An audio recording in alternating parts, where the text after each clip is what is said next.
Garfield, the lazy lasagna lover, stumbled upon an abandoned factory one gloomy afternoon, its sign barely legible: Lasagna Dreams Inc.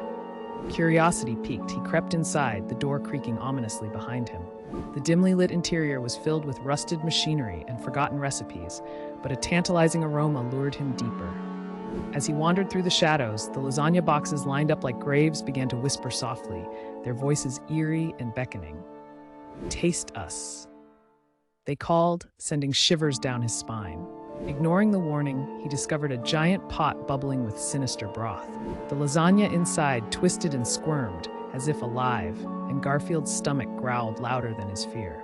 Suddenly, the lights flickered, and the factory shifted. The once inviting pasta now had eyes, glowing red and full of hunger. They lunged at him, desperate for freedom. Garfield's heart raced as he realized this was no ordinary lunch. In a frenzied escape, he dodged the writhing noodles, now sentient and vengeful. The factory was a trap, a realm where his beloved dish turned into a nightmare. With a final scream echoing through the factory, Garfield vanished, leaving only a trail of sauce behind.